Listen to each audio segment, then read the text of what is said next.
呢個稱號咧就係人哋加冕俾我嘅啫，整咗出嚟完全唔知道喺邊個位置個整到，咁人哋咁讚賞就俾我個稱號叫遮王。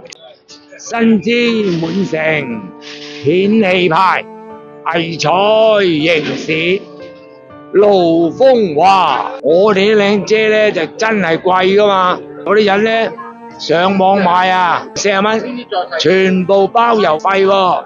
結果我哋賣靚嘢咧就冇生意啦，日日喺度瞌眼瞓喎。我話況且自己又咁老啦，唔做啦。個業主話減一半鐘我都唔做啊。曾經有個人啊攞把10蚊雞嘅遮嚟維修，我就唔理你把遮買幾錢噶嘛，一律50、80。咁佢話你咪劏我啊！我把遮買咗10蚊啫喎。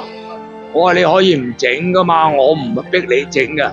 31咧叫象徵式開下，正所謂好頭好尾啊嘛。因為招牌唔係我㗎，係我老豆個老豆個老豆㗎嘛。咁要乾乾淨淨、企企理理，收翻個招牌。碑箱係有嘅，將祖先嗰啲基業咧化為烏有喎。100幾年歷史喎，傳到我結束咪衰仔咯，正所謂敗家仔咯，盡力㗎啦，對唔住啦，冇辦法啦，祖先，我承繼唔到你呢個行業落去啦。啲老顧客啊，或者嗰啲民風而嚟嗰啲咧，想打下卡咯，呢個字號好老嘅，所以啲人咧就想留翻啲記憶，我哋好感謝佢哋嘅。